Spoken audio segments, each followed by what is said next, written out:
Now, one of the loudest heartbeats of this movement has come from Oakland, California. And if you thought Oakland protesters have gone away or that their energy has fizzled out, you'd be wrong. Over the weekend, more than 400 people were arrested as part of various activities, including breaking into City Hall, vandalizing City Hall, and also trying to take over an abandoned community center they had hoped to use as their headquarters. Here's a look at some video shot in Oakland from over the weekend.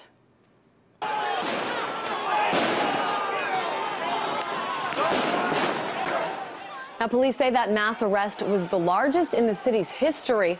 Oakland protesters say they'll continue to fight. Now, you may remember it was Oakland where a pair of port shutdowns were conducted, and also where Iraq War veteran Scott Olson was injured a few months back. Oakland has a long history of being a little more militant than other movements across the country. Occupy Oakland blogger Jessica Hawley joins us now from Oakland. Hey there, Jessica. Talk to me about this weekend, what you saw, and what the discussion's been like today. Well, this weekend was really dramatic. Like a normal march as usual, or it could mirror like what happened in San Francisco last weekend, but instead there was increased amounts of violence on behalf of the police department. Before I really get into it, though, I wanted to address something. The vacant building that they were trying to take over was the Henry J. Kaiser Center, which was a big auditorium, which various organizations have used to rent it out before, so it's been vacant for a very long time. It wasn't an actual community center, and that the protesters did not break into City Hall. The doors were open as they normally are around 7, 8, 9 o'clock on a Saturday evening. Oh, according to the mayor there, she said that a crowbar was used to get into the emergency exit door, so obviously just a dispute of sort of yeah, it's a dispute. Who's telling the story? Okay, thanks for clearing that up. Yeah. So they tried to take over the center that they wanted, from what I understand, to have a headquarters because the Occupy Oakland protesters, as we know, have already been kicked out of their occupation sites. Is that right?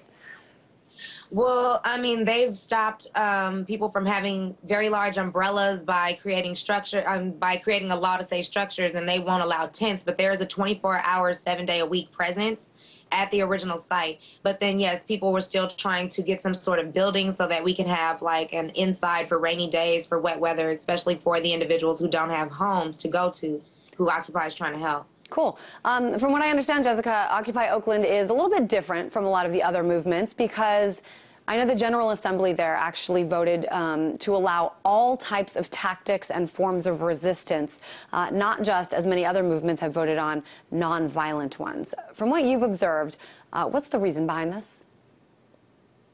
Well, first of all, I think it comes down to defining the terms. Many people say that they're not being violent, they're acting in self-defense because the police are unjustly attacking them.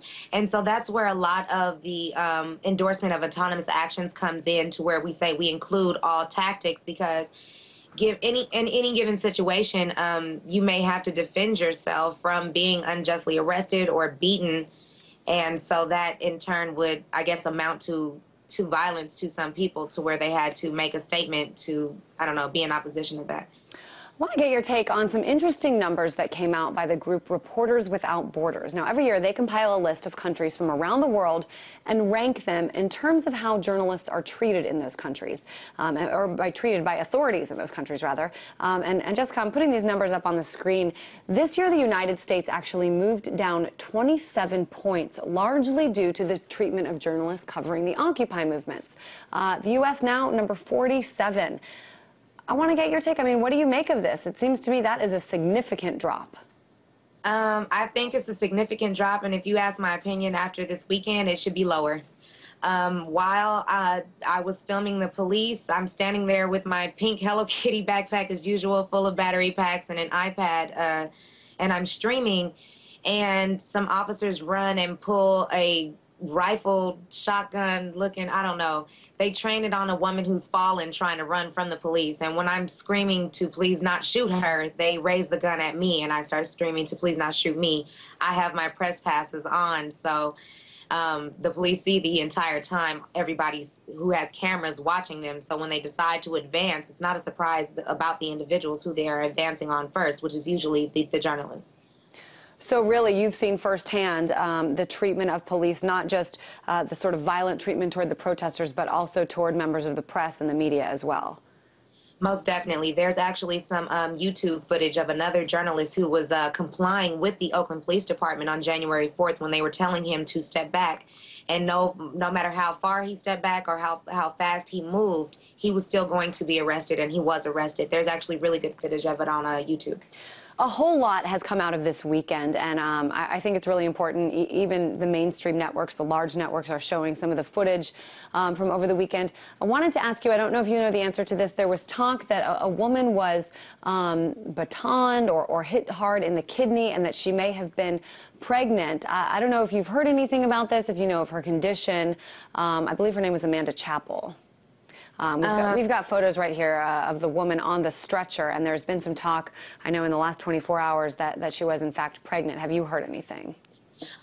You know, there have been a lot of facts circulating right now, but I've been under advisement to not disclose any further information about that until the lawyers have okayed it. I'm not exactly sure what would be okay for me to comment on and clarify anything for you. All right, Occupy Oakland blogger Jessica Hawley, we do appreciate you giving us the firsthand account of this weekend. As you say, it was a pretty huge weekend from everything that came out of there.